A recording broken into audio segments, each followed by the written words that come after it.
Hello everyone, मैं ज्योति पारिक और आपका हमारे महाविद्यालय श्रीमती मोरी देवी तापड़िया कन्या महाविद्यालय के इस यूट्यूब चैनल पर एक बार फिर से स्वागत है। आज के वीडियो में हम अपने बीए फर्स्ट ईयर के राजस्थान के भूगोल के अंतर्गत हम राजस्थान के जो गैर परंपरागत ऊर्जा संसाधन हैं इनके बारे में पढ़ने जा रहे हैं। तो देखिए, राजस्थान में जो परंपरागत ऊर्जा संसाधन हैं जैसे कोयला, पेट्रोलियम, प्राकृतिक गैस, ये सीमित मात्रा में पाए जाते हैं। इसलिए ऊर्जा की आपूर्ति के लिए यहाँ पर परंपरागत ऊर्जा स्रोतों के अलावा गैर परंपरागत ऊर्जा संसाधनों का विकास किया जा रहा है, जिससे ऊर्जा की आपूर्ति की जा सके। तो इसके लिए सरकार ने अनेक प्रयास किए हैं गैर परंपरागत ऊर्जा संसाधनों का विकास करने के लिए। तो जैसे सौर ऊर्जा है, गैर परंपरागत ऊर्जा संसाधनों में सौर ऊर्जा, पवन ऊर्जा, बायोगैस, बायोमास, इन सभी गैर परंपरागत ऊर्जा संसाधनों को विकसित किया जा रहा है। तो हम राजस्थान में देखें तो राजस्थान में राजस्थान सरकार के द्वारा राजस्थान ऊर्जा विकास एजेंसी, राजस्थान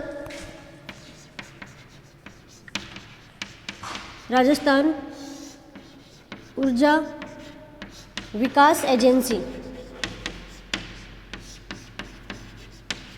की स्थापना की गई है। यह एजेंसी राजस्थान में गैर परंपरागत ऊर्जा संसाधनों को विकसित करती है, इनके विकास के लिए कार्य करती है। तो इसके अलावा राजस्थान में अक्षय ऊर्जा निगम की स्थापना भी की गई है। राजस्थान अक्षय ऊर्जा निगम, राजस्थान अक्षय ऊर्जा निगम,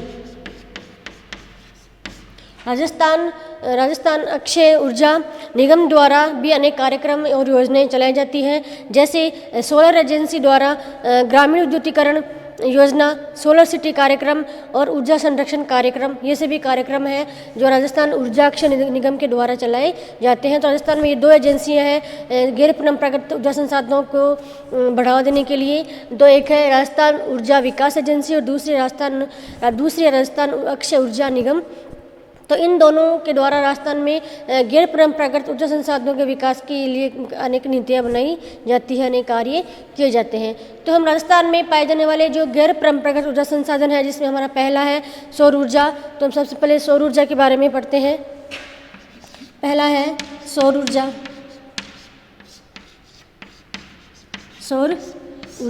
तो देखिए, राजस्थान में सौर ऊर्जा की पर्याप्त संभावनाएं हैं, क्योंकि यहाँ पर सूर्य की जो किरणें हैं वो सीधी पड़ती है, सूर्य की किरणें सीधी चमकती है। इसलिए यहाँ पर विशेष रूप से पश्चिमी राजस्थान में सौर ऊर्जा की पर्याप्त संभावनाएं पाई जाती है। तो इसके बाद हम देखें तो जो राजस्थान है, राजस्थान में सौर ऊर्जा का उत्पादन पूरे भारत में दूसरे नंबर पर किया जाता है। पहले नंबर पर है गुजरात और दूसरे नंबर पे है राजस्थान। तो सौर ऊर्जा के उत्पादन में राजस्थान दूसरे नंबर पर आता है। और राज्य का पहला सोलर पार्क जोधपुर में स्थापित किया गया है। पहला सोलर पार्क सौर ऊर्जा में दूसरे स्थान पर है राजस्थान। दूसरा स्थान है, पहला किसका है? गुजरात का पहला स्थान है और राजस्थान का सौर ऊर्जा के उत्पादन में दूसरा स्थान है। और राज्य का पहला सोलर पार्क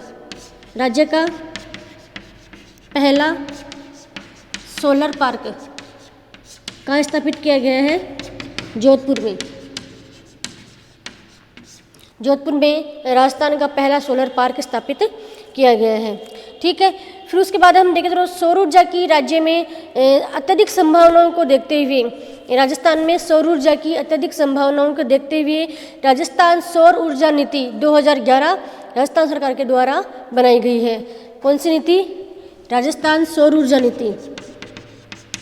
राजस्थान सौर ऊर्जा नीति 2011 राजस्थान सरकार के द्वारा सौर ऊर्जा की पर्याप्त संभावनाओं को देखते हुए राजस्थान सरकार के द्वारा राजस्थान सौर ऊर्जा नीति 2011 बनाई गई है, जिसका उद्देश्य है राजस्थान में जो पर्याप्त संभावनाएं हैं उनका उपयोग करना और सौर ऊर्जा को बढ़ावा देना। ठीक है, तो राजस्थान सरकार के द्वारा ये एक नीति भी बनाई गई है जो है राजस्थान सौर ऊर्जा नीति 2011। ये एक इम्पोर्टेंट क्वेश्चन है कि सौर ऊर्जा के विकास के लिए राजस्थान सरकार के द्वारा कौन सी नीति का निर्माण किया गया है? तो कौन सी है? राजस्थान सौर ऊर्जा नीति 2011, जिसकी स्वीकृति 2013 में मिली थी। ठीक है, जिसकी स्वीकृति यह नीति बनाई गई थी 2011 में और उसकी स्वीकृति 13 अप्रैल 2011 में मिली थी। ठीक है, उसके बाद हम देखें तो सौर ऊर्जा के विकास के लिए सोलर एजेंसी एंटरप्राइजेज जोन की स्थापना भी की गई है। राजस्थान सरकार के द्वारा सौर ऊर्जा के विकास के लिए सोलर एजेंसी एंटरप्राइजेज, सोलर ऊर्जा एजेंसी एंटरप्राइजेज, इस सेज की स्थापना भी राजस्थान सरकार के द्वारा की गई है। ठीक है, उसके बाद हम देखें तो राज्य में एक नहर पर भी, राजस्थान में नहर पर भी एक सोलर पार्क स्थापित किया गया है, सोलर प्लांट स्थापित किया गया है। वो कहाँ पर है? हनुमानगढ़ में। हनुमानगढ़ में solar power plant Menawali solar plant स्थापित किया गया है हनुमानगढ़ में, जो नहर पर स्थित किया गया है, राजस्थान का पहला नहर प्लांट। उसके बाद हम देखें तो राजस्थान में सौर ऊर्जा की अनेक परियोजनाएं हैं। तो विशेष रूप से जो मुख्य जो परियोजनाएं हैं उनके बारे में हम देखते हैं। तो सौर ऊर्जा के विकास के लिए पहली जो परियोजना है वो है खींवसर सोलर एजेंसी। पहली परियोजना है Khinvsar solar agency, Khinvsar solar agency, ये पहली परियोजना है सौर ऊर्जा के विकास के लिए, खींवसर सोलर एजेंसी। ठीक है, जो कहाँ पर है? नागौर में, खींवसर नागौर में। कहाँ है? खींवसर नागौर में। दूसरी परियोजना है गौरीर सोलर फोटो,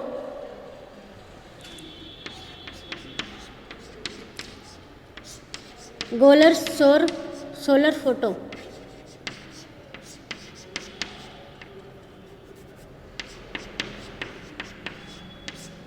दूसरी परियोजना है गौरी सोलर फोटो, ये है झुंझुनू में, Gauri solar photo Jhunjhunu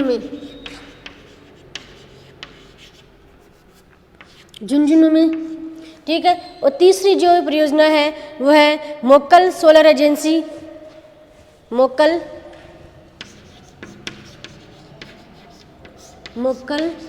solar agency.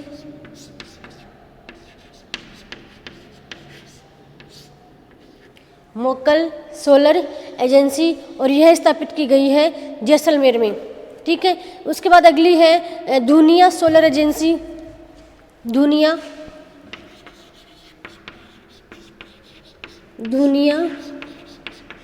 Solar agency, Dhuniya solar agency, और यह स्थापित की गई है जोधपुर में।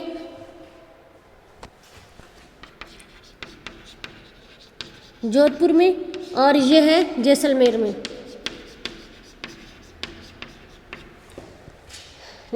तो ये चार प्रमुख जो सोलर परियोजनाएं हैं वो स्थापित की गई है। पहले की गई है खींवसर एजेंसी सोलर एजेंसी, ये है नागौर में।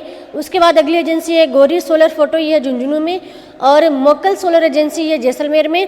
और दुनिया सोलर एजेंसी, यह स्थापित की गई है जोधपुर में। तो राजस्थान सरकार के द्वारा सौर ऊर्जा को बढ़ावा देने के लिए ये चार परियोजनाएं भी स्थापित बनाई गई है।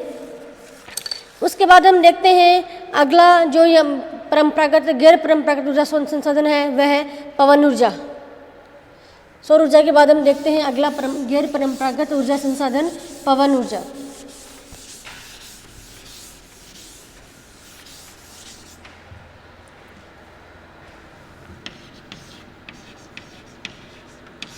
पवन ऊर्जा, तो देखिए पवन ऊर्जा भी एक सौर ऊर्जा की तरह एक गैर परंपरागत ऊर्जा संसाधन है। इसका भी विकास राजस्थान में पर्याप्त मात्रा में हुआ है।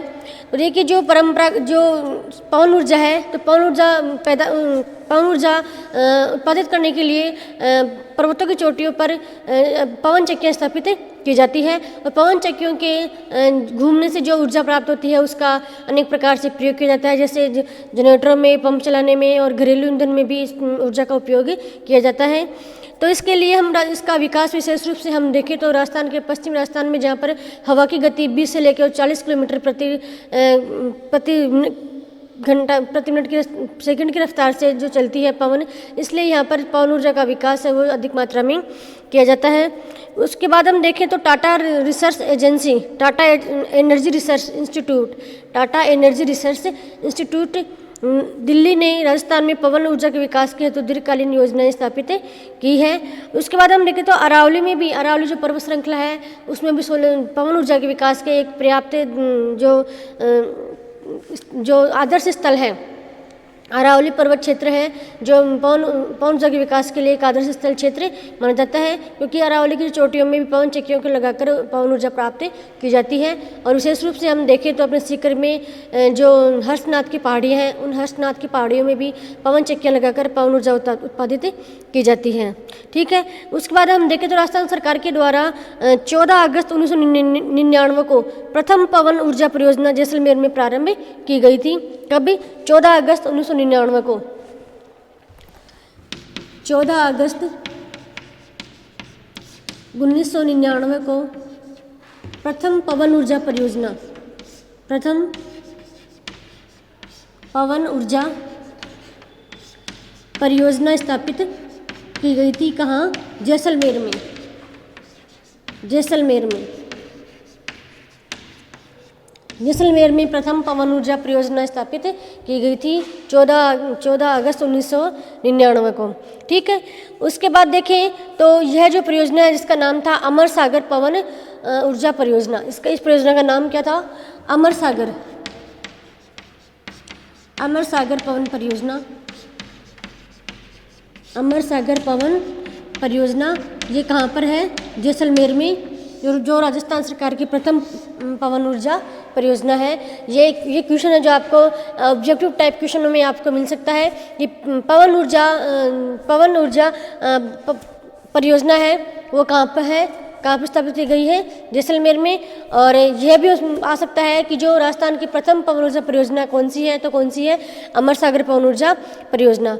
उसके बाद अगली परियोजना है देवगढ़ पवन ऊर्जा परियोजना, अगली है देवगढ़ पवन ऊर्जा परियोजना।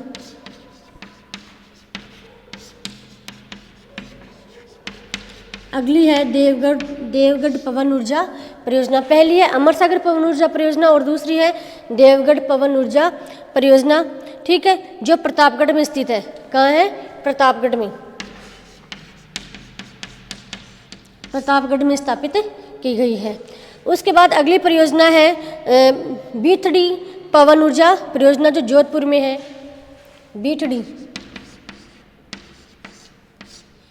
पवन ऊर्जा परियोजना जो कहाँ है? जोधपुर, फलोदी, जोधपुर में, फलोदी जोधपुर में स्थापित की गई है बीथड़ी पवन ऊर्जा परियोजना। ये राजस्थान की तीसरी प्रमुख पवन ऊर्जा परियोजना है। राजस्थान सरकार के द्वारा ये 3 पवन ऊर्जा परियोजना स्थापित की गई है। पहली की गई है अमर सागर परियोजना, दूसरी है देवगढ़ परियोजना प्रतापगढ़ में और तीसरी है बीथड़ी पवन ऊर्जा जो स्थापित की गई है जोधपुर में। और राजस्थान सरकार के द्वारा पवन ऊर्जा के विकास के लिए पवन ऊर्जा नीति का निर्माण भी किया गया है। ठीक है, उसके बाद हम देखें तो सार्वजनिक क्षेत्र में भी जो पवन जो परियोजनाएं हैं उनका विकास किया गया है। तो सार्वजनिक क्षेत्र में स्थापित की गई जो पवन ऊर्जा परियोजनाएं हैं जिसमें पहली है जैसलमेर परियोजना। ठीक है, जो राजस्थान स्टेट पावर कॉर्पोरेशन के द्वारा स्थापित की गई है। अगली परियोजना है देवगढ़, अगली परियोजना स्थापित की गई है चित्तौड़गढ़ में, देवगढ़ में नामक स्थान पर सार्वजनिक स्थल की दूसरी परियोजना स्थापित की गई है। और तीसरी की गई है जोधपुर में, फलोदी जोधपुर में सार्वजनिक क्षेत्र में पवन ऊर्जा जो परियोजना है वो स्थापित की गई है। और उसके बाद है जैसलमेर के बड़ा बाग में भी सार्वजनिक क्षेत्र में पवन ऊर्जा परियोजना स्थापित की गई है। तो ये 4 प्रमुख परियोजना सार्वजनिक क्षेत्र में स्थापित की गई है। उसके बाद हम देखें अगला जो गैर परंपरागत ऊर्जा संसाधन है वो है बायोगैस। अगला है बायोगैस, पवन ऊर्जा के बाद बायोगैस।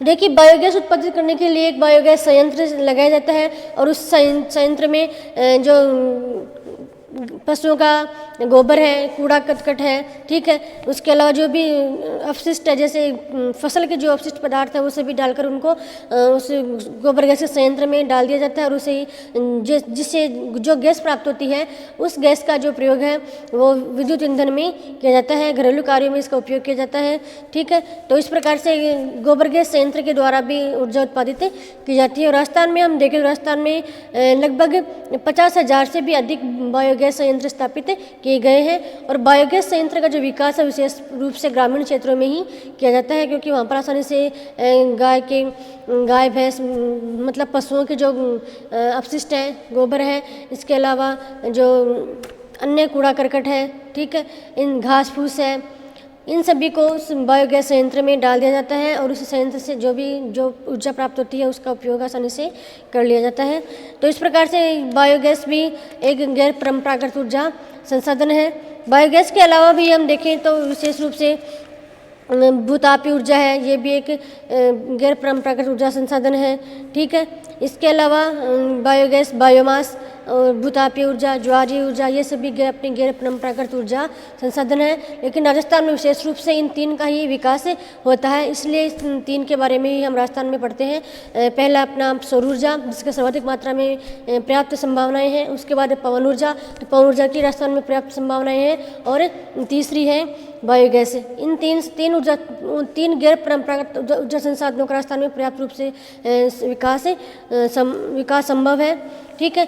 और इसके अलावा भूतापीय ऊर्जा और ज्वारीय ऊर्जा का यहाँ पे विकास नहीं होता है, इसलिए हम राजस्थान के भूगोल में हमें इन तीन गैर परंपरागत ऊर्जा संसाधनों के बारे में ही पढ़ते हैं, ठीक है।